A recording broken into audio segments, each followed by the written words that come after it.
सांसदों को विधायकी का टिकट और विधायकों को सांसदी का, जो बचेगा उनका पत्ता साफ। यह है मोदी का प्लान 2024। यूपी में 1/4 सांसदों की टिकट पर संकट, राजस्थान में 30% विधायकों की सीट खतरे में, क्या होने वाला है? मध्य प्रदेश की लिस्ट देखकर खौफ में यूपी के सांसद अपने अपने क्षेत्रों का कर रही हैं रुख। योगी ने बनाई नई रणनीति। मध्य प्रदेश में बीजेपी ने सांसद मंत्रियों को विधायकी का टिकट दे दिया। कैलाश विजयवर्गीय जैसे नेता बोले कि मुझे हैरानी हुई, लेकिन ये बीजेपी की रणनीति है या मजबूरी, वो बताएंगे।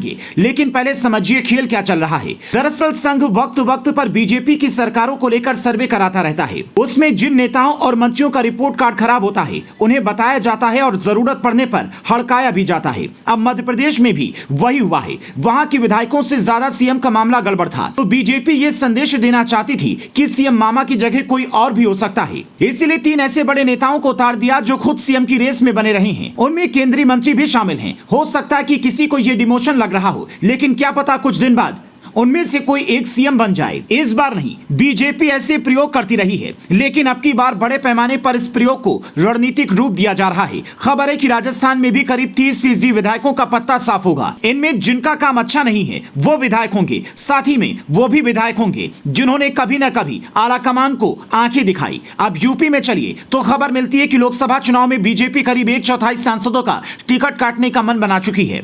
इनमें वो सांसद हैं जिनका प्रदर्शन निराशाजनक रहा है। खबर यह भी है कि कई ऐसे विधायक और योगी सरकार के मंत्री हैं जिन्हें सांसदी का चुनाव लड़वाया जा सकता है। मतलब ये एक सोची समझी रणनीति है, क्योंकि पीएम मोदी के नाम पर चुनाव होता रहा है और इस बार भी होना है। उन्हीं के नाम पर ज्यादातर लोग वोट लेकर संसद पहुंच जाते हैं, तो बिना मेहनत के मिली कुर्सी सही से हजम नहीं होती है। इसीलिए जो मध्य प्रदेश में हुआ वो ट्रेलर मात्र है। मध्य प्रदेश वाली रणनीति को समझिए तो आपको आसानी से 2024 का प्लान भी दिखने लगेगा। कैलाश विजयवर्गीय को इंदौर एक सीट से टिकट दिया गया है, जहां से वो अपने बेटे के लिए लॉबिंग कर रहे थे, लेकिन उनके बेटे आकाश विजयवर्गीय को तो आप जानते ही हैं, पीएम मोदी उनकी बल्लेबाजी से बहुत खुश तो नहीं है, इसीलिए एक तीर से 2 निशाने किए गए हैं। अब कैलाश विजयवर्गीय कुछ कह भी नहीं पाएंगे, क्योंकि पार्टी का आदेश है और बीजेपी में संगठन के आदेश का मतलब आप समझते हैं। यह कांग्रेस की तरह नहीं है कि विधायक अड़ जाए कि हमारे सीएम तो गहलोत ही रहेंगे। बीजेपी में जो संघ तय कर दे और दिल्ली से होकर आ जाए वही आखिरी फैसला है।